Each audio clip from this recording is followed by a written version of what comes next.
निर्वहन कृषि क्या होता है? निर्वहन कृषि का तात्पर्य होता है कि जो किसान है अपने यहाँ के भारत के, वह अपने आजीविका चलाने के लिए मात्र अपने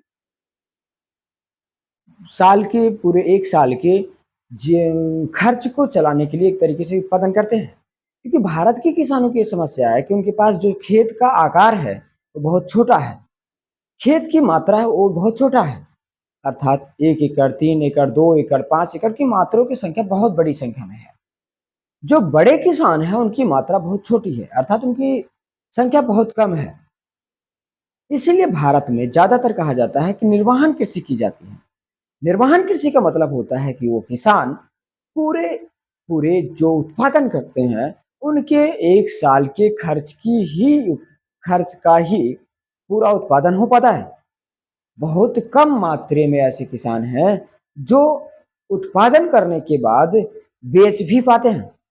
नहीं तो भारत की सबसे बड़ी आबादी का किसान वह निर्वहन कृषि करता है सिर्फ और सिर्फ, जो कि अपने परिवार के आजीविका के लिए ही वह उत्पादन कर पाता है।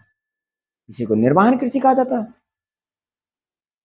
अब ये भी कहेंगे कि भारत की कृषि की एक बहुत बड़ी समस्या भी है। भारत की कृषि की बहुत बड़ी एक समस्या यही तो है कि निम्न जोत का आकार, निम्न उत्पादकता भी है उसकी समस्या।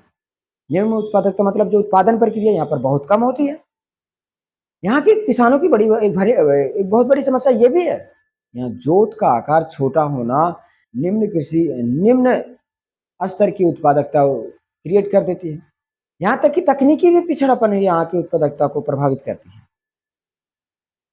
तकनीकी हो गया यहाँ का बहुत बड़ा एक कारण बन जाता है तकनीकी पिछड़ापन। तकनीकी पिछड़ापन होने की वजह से यहाँ की उत्पादन प्रणाली में बहुत बड़ा प्रभाव पड़ता है। जबकि पूरे ऑल ओवर जो उत्पादन होता है उसमें तकनीक का बहुत बड़ा पिछड़ापन है अपने यहाँ भारत में।